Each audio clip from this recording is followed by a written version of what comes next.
Hello and welcome to episode 38 of the Fierce Calling podcast. I'm your host, Doris Swift. I'm talking with women who share their experiences and what they've learned.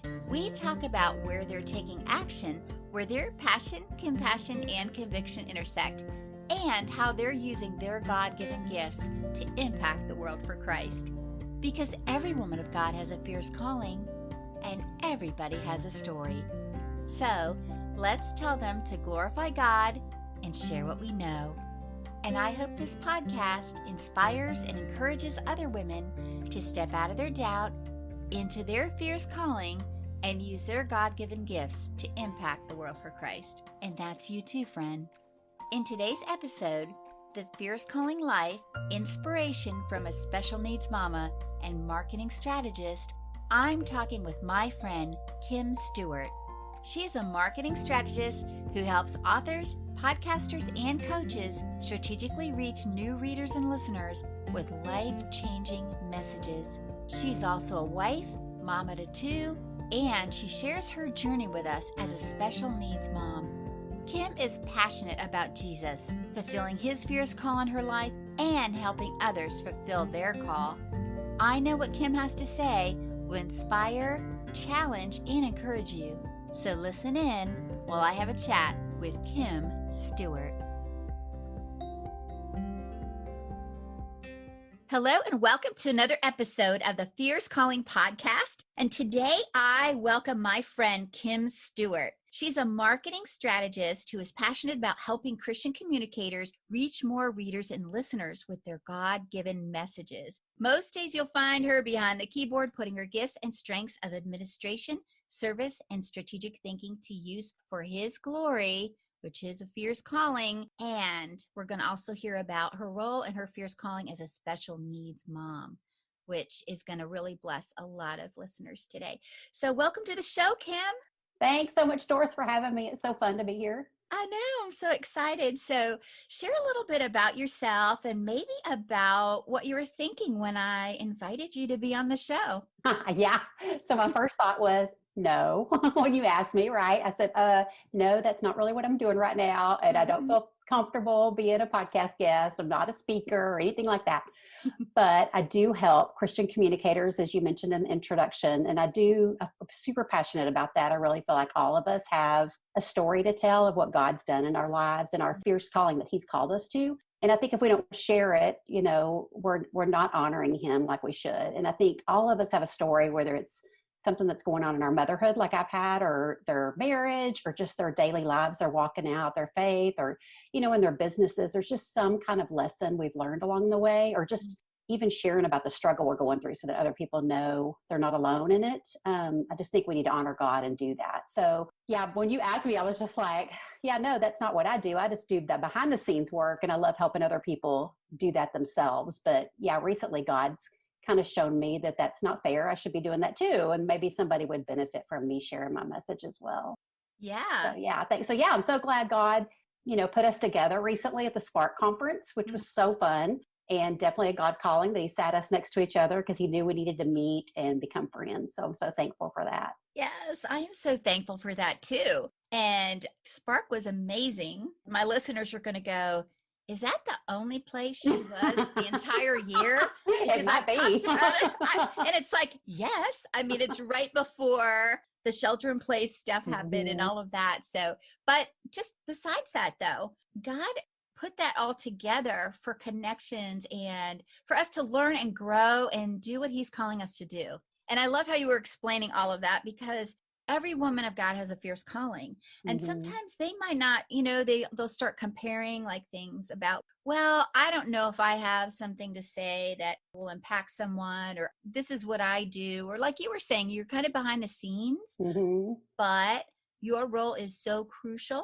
And whether someone is up on a stage or working in the background area or whatever, that's amazing testimony of God's power and empowerment. And as you say, we're doing it for his glory. So thank you. That is awesome. So as I love to always inquire of my guests, where are you taking action, Kim, where your passion, compassion, and conviction intersect?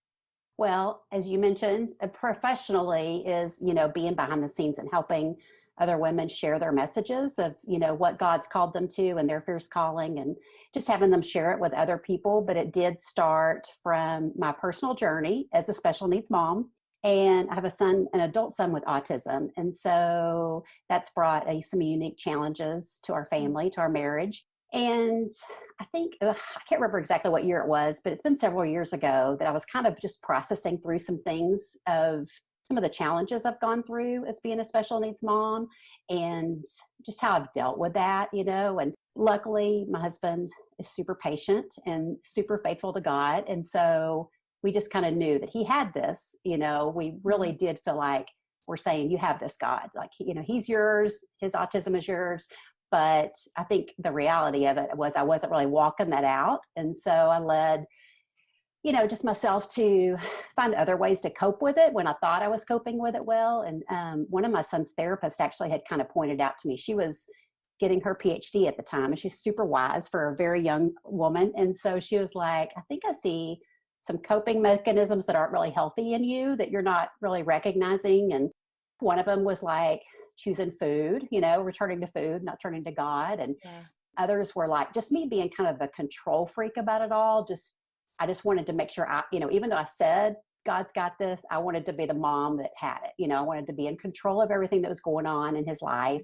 And so I kind of started digging into that and trying to figure out what's God trying to tell me about this, and what is he trying to teach me through this journey. And I actually discovered a couple of books, and I think I'd mentioned them to you, but Made to Crave by Lisa TerKeurst, and then Let It Go by Karen Eman. And so Made to Crave is all about turning to food and not God. Karen's book, Let It Go, is all about being the control freak, and, and just how you have to let go and let God, and how you could truly do that with all your family members and people in your environment. And so I was really digging into that and seeing where they were leading me into God's word and learning from that, and just being so impacted by their words that I thought, okay, maybe God's calling me to do this for other special needs moms. Like maybe I need to write a book about my journey, even though my journey's ongoing and will always be ongoing.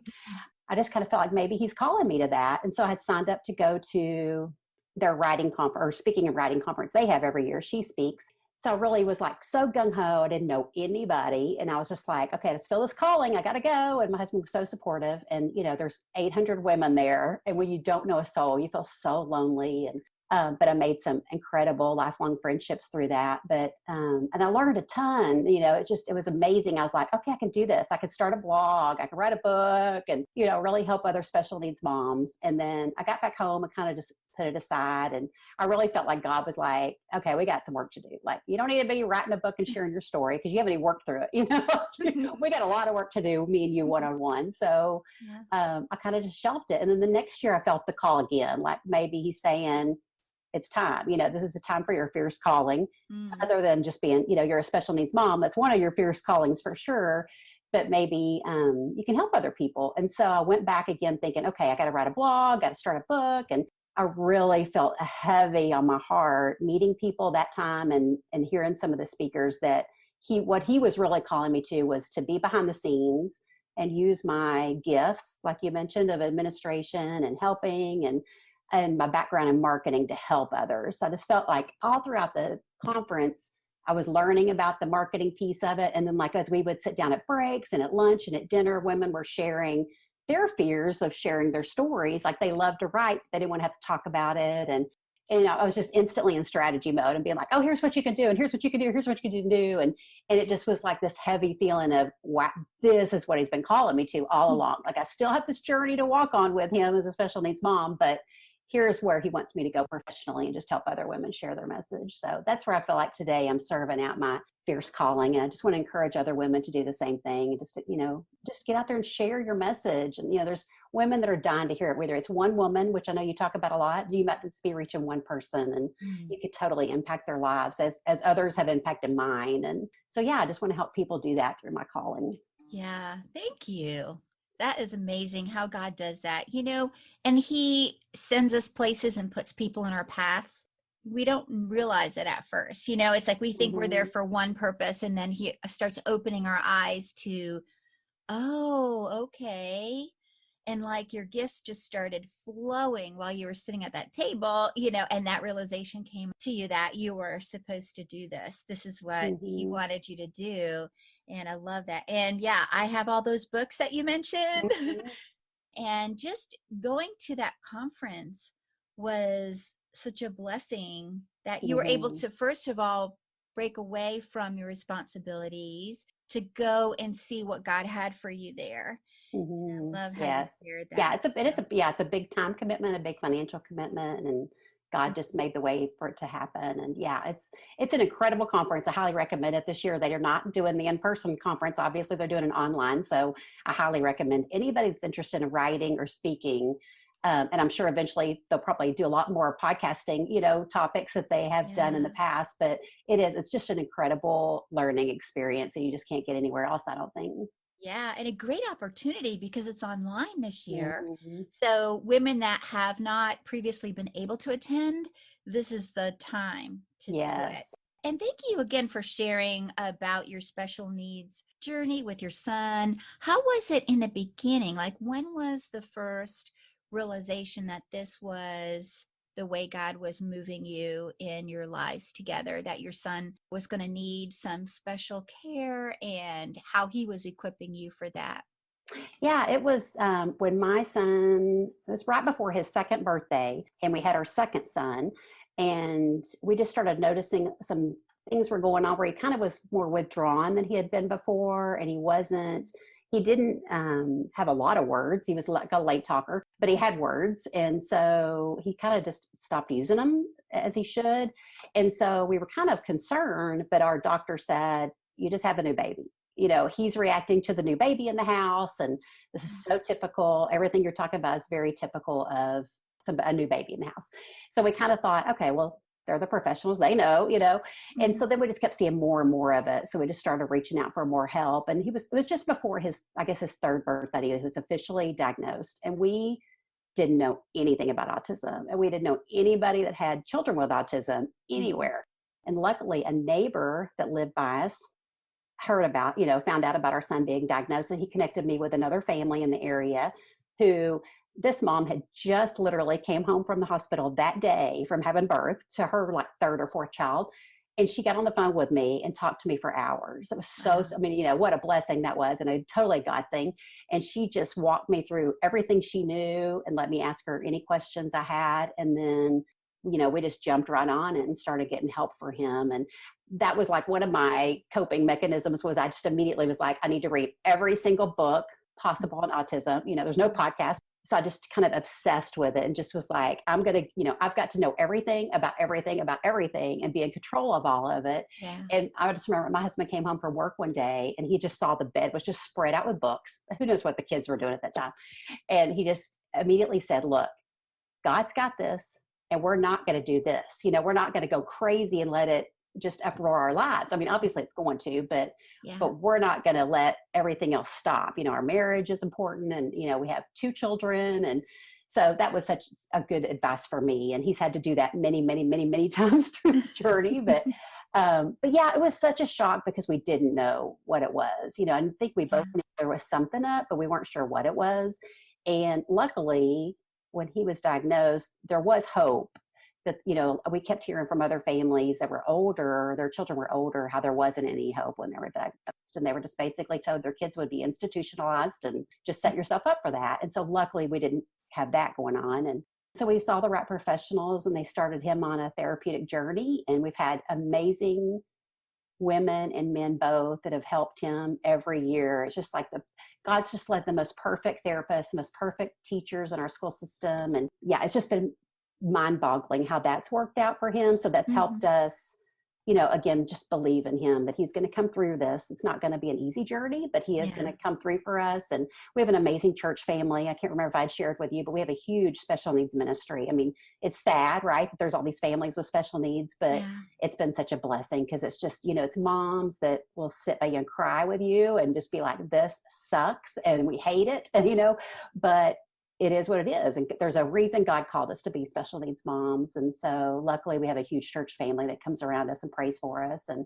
sets good examples for us. And, yeah, it's helped us keep a strong marriage, and it hasn't been easy. It won't be easy by any means, but it is a fierce calling. I do believe for sure that there's a Yeah. reason he called me to be his mom. And yeah, and so it hasn't been easy. I mean, I think I may have mentioned to you previously that, our younger son is very typically developing. And we joke that he's much more trouble than ours. So being a mom, being a mom, period, is a fierce calling, right? No matter what he brings to Yes. children.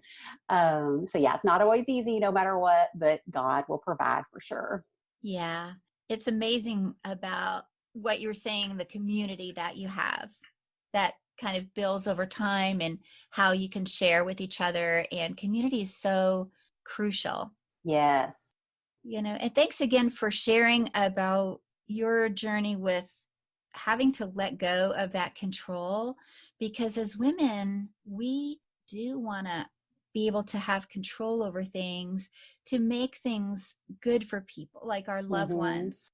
We feel like we're supposed to be the nurturer, and we're supposed to fix things, and really only God takes care of that. So Right. Yeah, that's so true. And then Renee Swope's book, A Mhm. Confident Heart. I mean, that was so helpful too to me because it was, just realizing all the insecurities and how you're not confident at all in this calling. But, again, just being faithful and knowing that he's going to provide and give you that confidence you need to move forward as a special needs mom. And again, about, sharing messages, like it's not the first thing that comes out of my mouth when I meet somebody new. But it's interesting, like at Spark, at one of the meals that I met two new friends at Spark that are podcast hosts, and they have special needs children too. Like, and we would have never known that had we not had an opportunity to sit at a table and talk. And so it's like, oh wow, now I have these new friends that are in my similar calling, as Yeah. professionals with podcasting.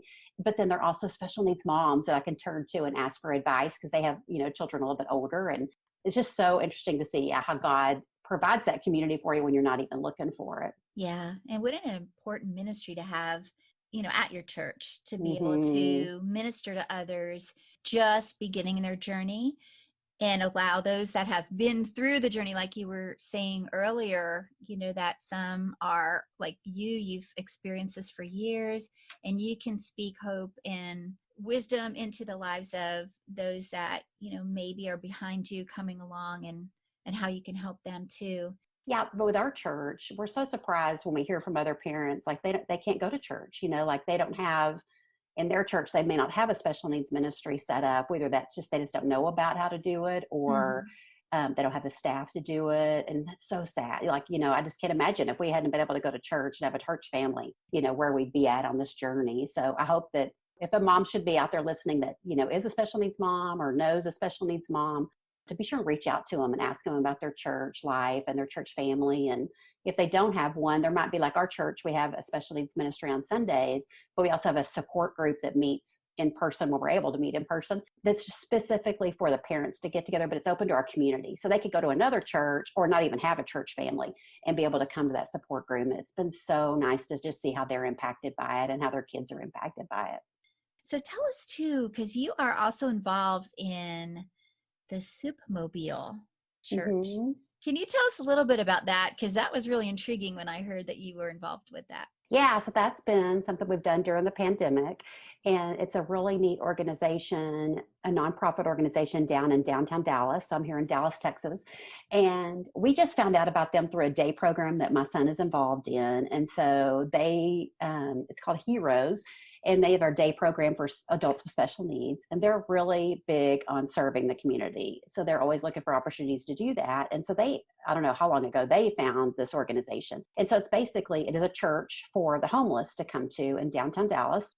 We have a huge number of homeless here. And so they have a little bitty church, but then what they do is they do outreach to the area, and they go every day and deliver sandwiches and snacks and anything that could put together a meal that's not going to be super perishable. And so my son's program, when they were meeting before the pandemic, they always made sandwiches. That was their outreach. And they would take them down there and deliver them to the little church there and the pastor that does that work. And then when the pandemic hit, they didn't have people coming because, of course, they couldn't get out. We were under shelter in place orders. And so they reached out to us and said, is there anybody that can help out while you're home? Can you make sandwiches, please? And just get them to us locally, or, drive them downtown Dallas. And so we were like, that's perfect. Like, we would love to do that. And so we actually reached out to our neighborhood and just said, hey, if anybody wants to help out, we'd love to do this. Just drop it off at our house, or we'll come to your house and pick it up, and we'll take care of getting it downtown.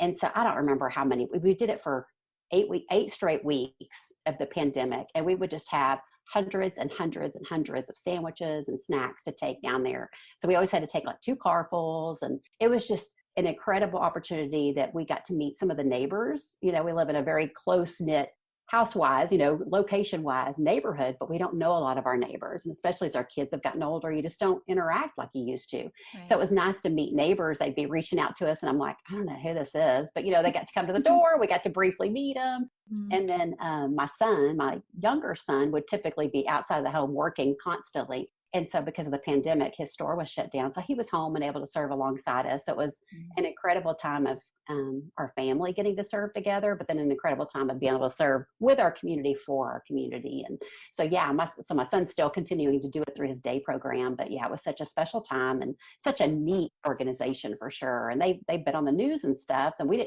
just didn't know much about them. And so, it's just seeing people down there just so eager to serve. And so then they have the church that, when people can come into the church, they're able to come, and they're just like, we don't care what you look like, what you smell like, mm-hmm. We just want to share Jesus with you. And so I just love that so much. So it's called the Soupmobile Church. I love that so much too. That is so good, and really how cool. It's just, all of these different things that are coming out of this, people are doing to serve each other and to honor the Lord. It's so mm-hmm. amazing. And, being able to meet your neighbors mm-hmm. and all of that, it's so special. Mm-hmm. So thank you. And I hope there's a lot of that going on in different other communities, or maybe, mm-hmm. maybe someone listening, God is putting it on their heart to start something like that. Or right. Yeah. My friend Annie has a ministry. I need to get her on the podcast too. A ministry called Feed My Sheep. And that's their tagline. Oh, wow. Yeah. That's so cool. Because she is a deaconess at our church. So she's involved in when we serve the body with meals and things. But she felt called to the fact that there's so many out there that are not connected with a church family. God put it on her heart. She has a passion to make sure that people get fed physically and spiritually. So it's, I love that. Yeah, it's really cool, a ministry. And then, she'll put it out there.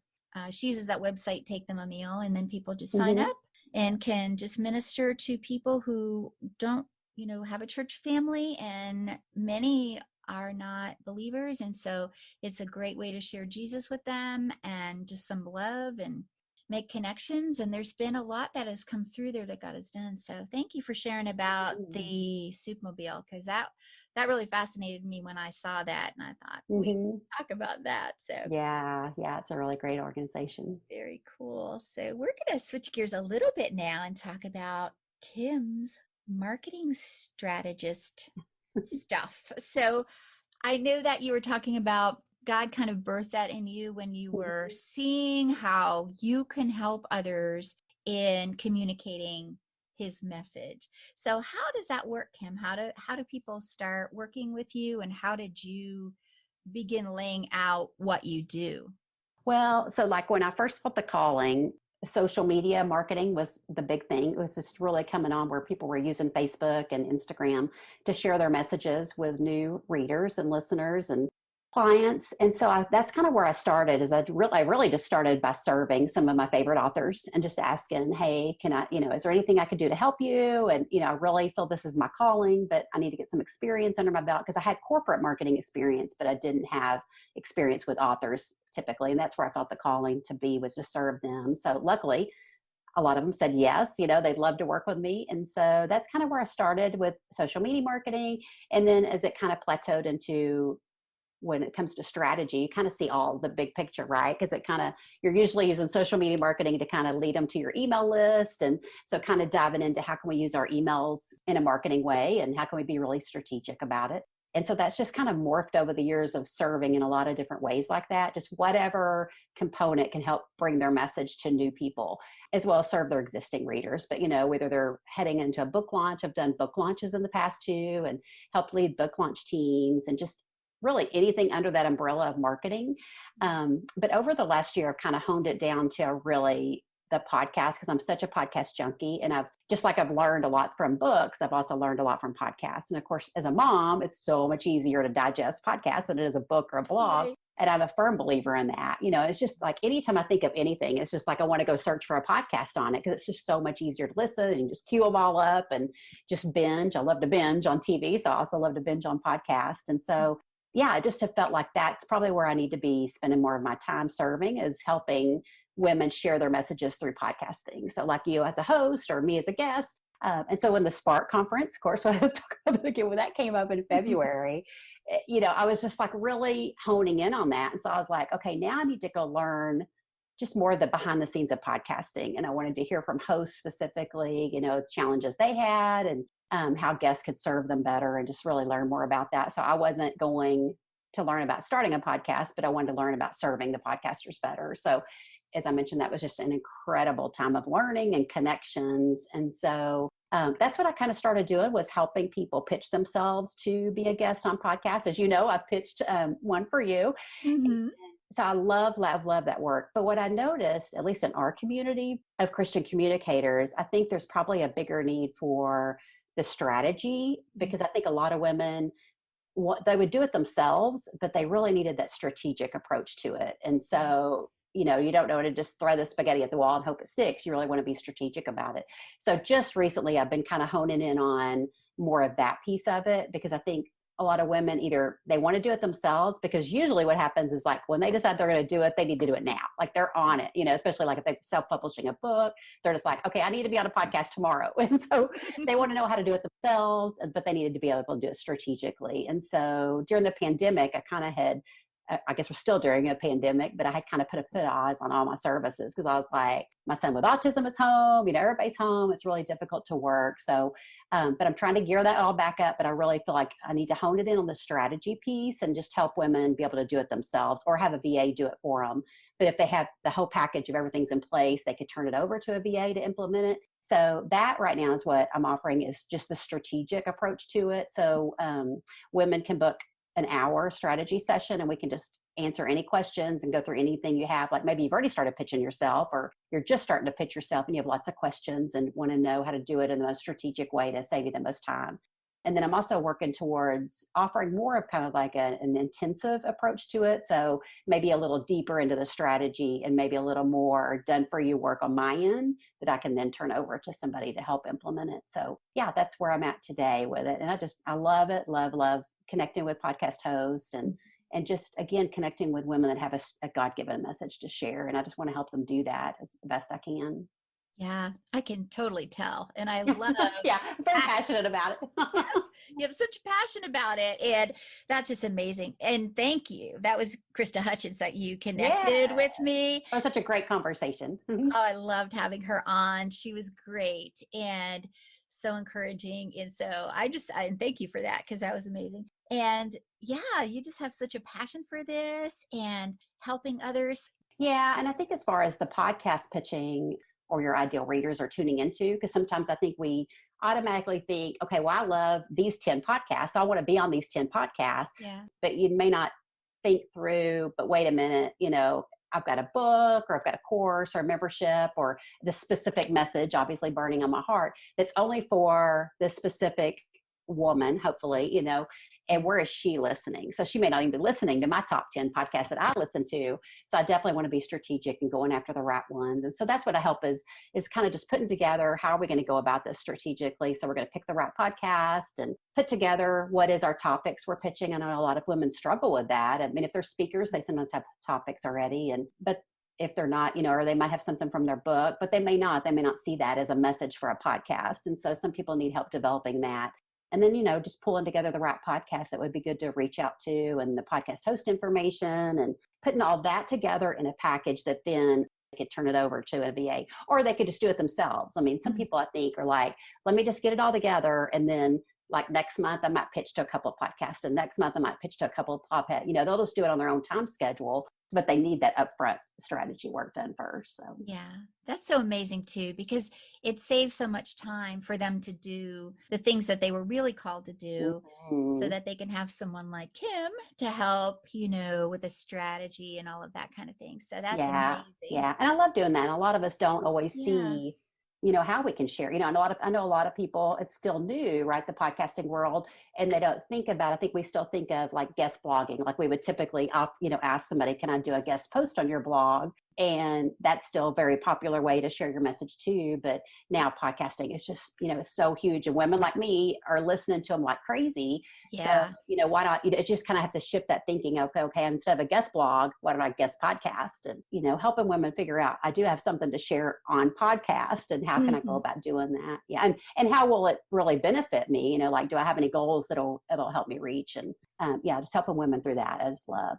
Yeah. To be really effective. And this is your area of gifting, where it may not be that person's area of gifting. And so that's how God puts people together, because not everyone has the same gifts. And so we're able to, all come together as the body with all of our different gifts, but for one purpose, to glorify God, to know him and make him known. And so that is amazing. How can people connect with you, Kim? How can they reach out to you if they're interested in learning more about that? Or just even to get more information from you about the different groups that you belong to? Yeah. So my website is kimstewartmarketing.com. And then I'm most active on Instagram. And that's, I'm sure you'll link it, but it's at KimStewInspired. If they go to both of those places, hopefully they can learn about me and see if there's any ways that, they can just learn for free or connect with me for services. And I think I mentioned to you, I'd love to do a giveaway for your listeners. If anybody is even thinking about wanting to do guesting on podcasts, or they have guested on podcasts, but maybe they haven't seen the return on, their investment of time, and would just like to talk to somebody and strategize through that, I would love to give away 2 strategy sessions. And so they can go to my website to learn more about that. And I know you'll link that, but I would just love to give somebody the opportunity to do that, just to be able to spend a dedicated time with somebody that you can just ask questions and get their, pick my brain, and just be strategic about your approach and learn more about podcast guesting. So cool. Thank you. I love that, because of course I love podcasting, but I love to listen, and I love to talk to people on mine, because it's just so cool to connect with so many different voices who are all one body, believing that Jesus is Lord, and we want to just lift his name up.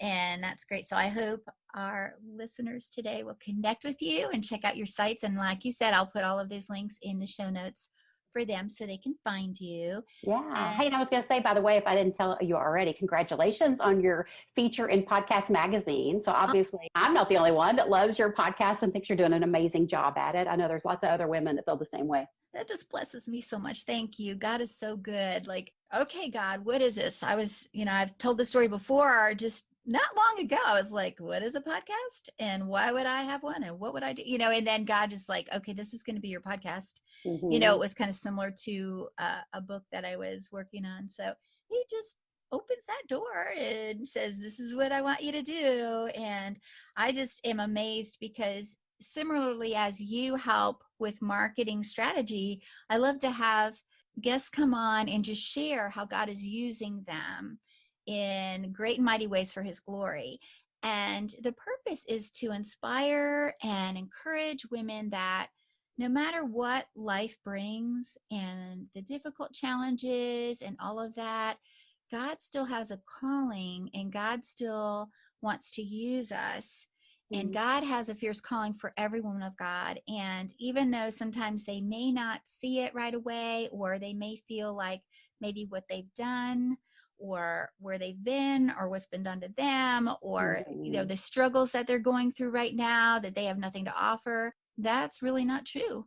So I appreciate you telling your story and sharing that. And I know that that is going to encourage a lot of people today. So I hope it does. Yeah. Thanks for having me on, Doris. Thank you. This has been so cool. And I love hearing about what God is doing with your ministry, because really, as we've talked to even other women that we work with, I'm sure you encourage them that, yeah, this is a ministry and a business kind of meshed together. Yes. And just sometimes that icky feeling about feeling like it's self-promotion, but when we Mhm. look at the fact that we are getting God's message out there. So Yes. that is why we want to get the message of our books or whatever out there. And you don't have to be a book author. I mean, some people are like, if I am on your podcast, I don't have a book. Hmm. This is about God's calling on the lives of women. And it's just women that are called to all different things. So, but thank you so much. And I'm just looking forward to seeing what you have for the listeners on your site. And I just love you, Kim. So thanks for being Oh, thanks, on. Doris. Back at you. Me too. I'm so glad. Have a blessed day, friend. And I'll talk to you soon. Okay, thanks. Thank you for listening today. I hope you were inspired by what Kim had to share. She is living out loving community well in her family, business, and neighborhood. She is a wonderful example of why God calls us to do life together. That reminds me of one of my favorite scriptures. Therefore, encourage one another and build each other up, just as in fact you are doing. 1 Thessalonians 5:11. Don't you love that? You can connect with Kim at kimstewartmarketing.com and find out more about her marketing strategies and her favorite resources. Also, check out her Instagram page and follow her there at Kim Stew Inspired. I also added the links to the books that Kim mentioned in the show, so you can find them in the show notes. Would you like to win one of 2 complimentary strategy sessions with Kim that she mentioned in the show? It is an awesome opportunity. So, in order to be included in the drawing, leave a comment, share this episode on your favorite social media site between now and July 28th of this wonderful year 2020, and be sure to tag me, and we'll draw 2 names. This is a great and valuable opportunity, so don't miss out, because this may be God's next step in your fierce calling. I'd also love to stay connected with you, of course. So check out all of my site here at dorisswift.com and hang out for a while. Find free resources like my fear-fighting Bible verses and my ebook that's totally free, Step Out of Your Doubt and Into Your Calling. Read my past blog posts and listen to previous podcast episodes. It's all in one place, dorisswift.com. I hope you join me next time when I talk with another woman who's taking action where her passion, compassion, and conviction intersect. Until then, friend, have a blessed week, and I'll talk to you soon.